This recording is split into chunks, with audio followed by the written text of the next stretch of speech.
Now we are learning the chapter number 9, coordination compounds. Into that there are different terminology or different terms into that.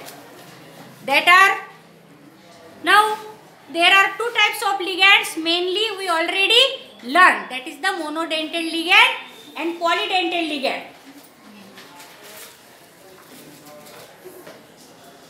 In monodentate ligand there is only one donor atom is present.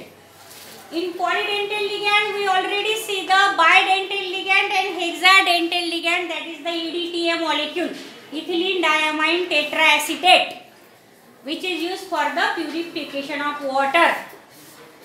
And the bidentate ligand we learn is that of the ethylene diamine, the best example, and oxalate ion.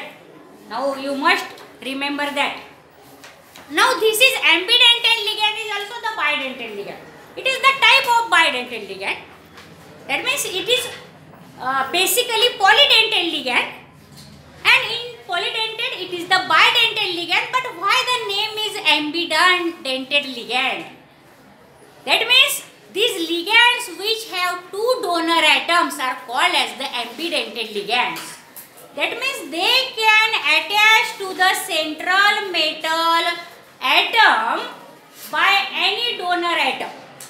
Actually they are the monodentate ligand, not bidentate, because only one donor atom can attach at the one time. But why the name is ambidentate? You know the amphibian which lives on water as well as on land.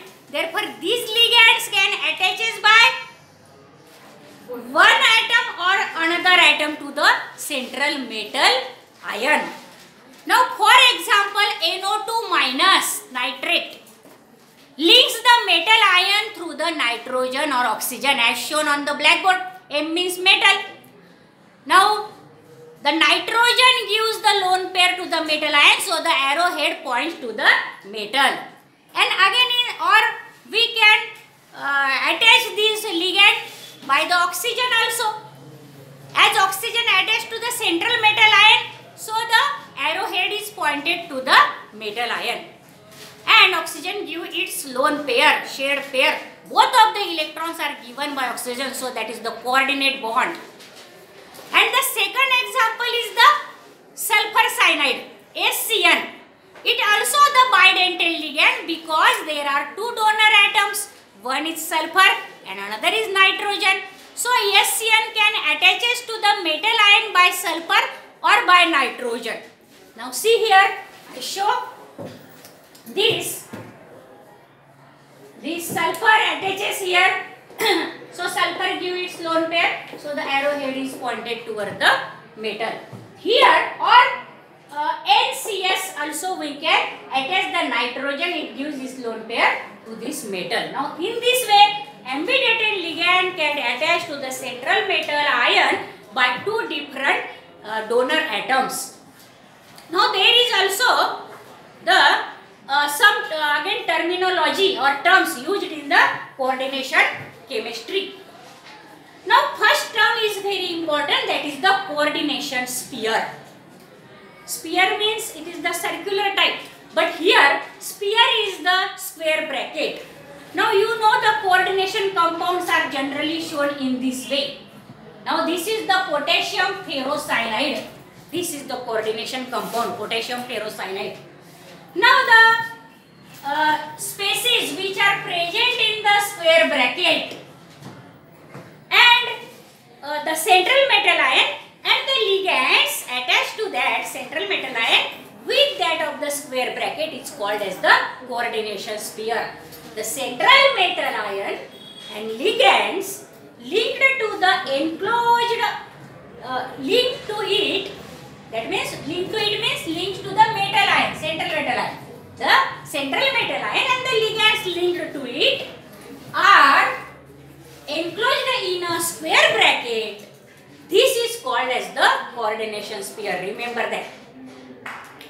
But after ionization, if this coordination sphere acquires the charge on that, then that coordination sphere with net charge is called as the complex ion. Remember that. So see here, I ionize these. Now they show that, for example, in the coordination compound ApCN4, this ApCN4 4 minus is the coordination sphere, or it is also called as the complex ion. Now this after ionization of the coordination compound, remember that only that ions get ionized, or only that species get ionized which are, that is outside to that of the square bracket, that is the coordination sphere. The species in the coordination sphere are not ionized. They are not ionized, though we try again and again, they are not ionized. So this K4ApCN6 ionizes only in this way, 4K plus ApCN4 4 minus. Why the charge 4 minus on the coordination sphere? Because the potassium, which is the alkali metal, have +1 oxidation state. There are 4 potassium atoms, so they ionize in this way, 4K plus, total charge is +4. That means 4 into 1 plus 4. So to balance the +4 charge, the charge on this coordination sphere is 4 minus or -4. Now this is the ionization of this coordination compound. So the ionizable groups, remember that the ionizable groups outside the bracket are called as the counter ions. Then which are the counter ions in this? K plus. 4K plus are the counter ions. So the ionizable groups outside the bracket are called as the counter ion, and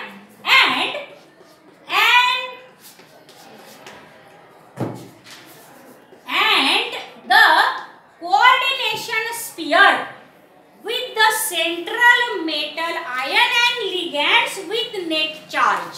Now see here, this is the coordination sphere with central metal ion, ligands and net charge on that are called as the complex ion. Now these are the some terms, and again there are different terms also. Let us see what are that.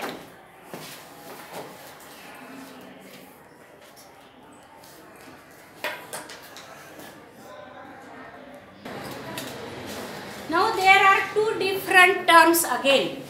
Charge number of complex ion and oxidation state of metal ion. Both are totally different. Now let us see first what is the charge number of complex ion.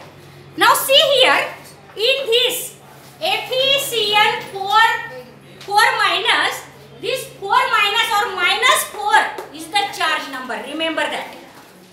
That is the charge number. How that charge number comes? Now it is the algebraic sum of the oxidation number of metal ion and ligands. Now we know that here the oxidation number of one cyanide ion is -1. So there are the 4 cyanide ion. 4 minus 1. Okay. And the oxidation number of this Ap in this is the +2, because ferrous have +2 and +3 oxidation state, but here is the oxidation state +2. Now what is the summation of this? Now there are, cyanide ion KCN have -1, and ferrous, which is the central metal here, metal ion. Now it have the 0 oxidation state here. So 0 plus -4 is equal to -4. In this way, see here, what is the definition? The net charge on the complex ion is its charge number. Net charge of complex ion is what here? 4 minus. That is the charge number. And which is the algebraic sum of the oxidation number of metal ion and ligands. Metal ion have 0 oxidation state, because this K4, there is the +4 oxidation state, +4 and -4, 0. It is the neutral complex. So definitely ferrous have 0 oxidation state there. So the net charge So that is the charge number of complex ion is -4 here. And the charge carried by only the metal ion is its oxidation number. Now here the potassium carried the +1 charge, so the oxidation number of potassium is +1, and there is no charge on ferrous, so it is the 0. So the only the charge on the metal ion is its oxidation number. But what is the charge number? It is the algebraic sum of the metal ion and the ligands attached to its. Their oxidation number summation is called as the charge number. Okay.